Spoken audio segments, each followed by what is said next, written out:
पता है मार्को कौन है?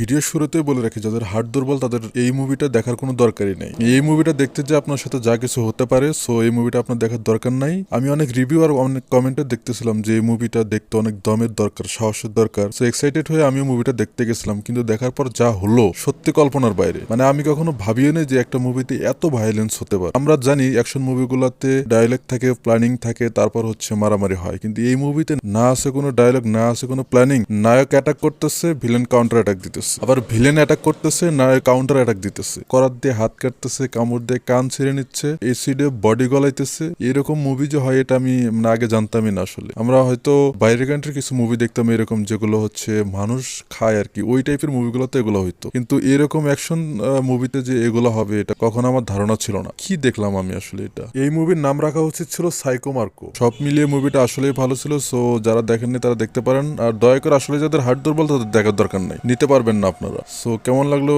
রিভিউটা জানাতে ভুলবেন না। চ্যানেলে নতুন হলে অবশ্যই সাবস্ক্রাইব করে দিবেন। ধন্যবাদ।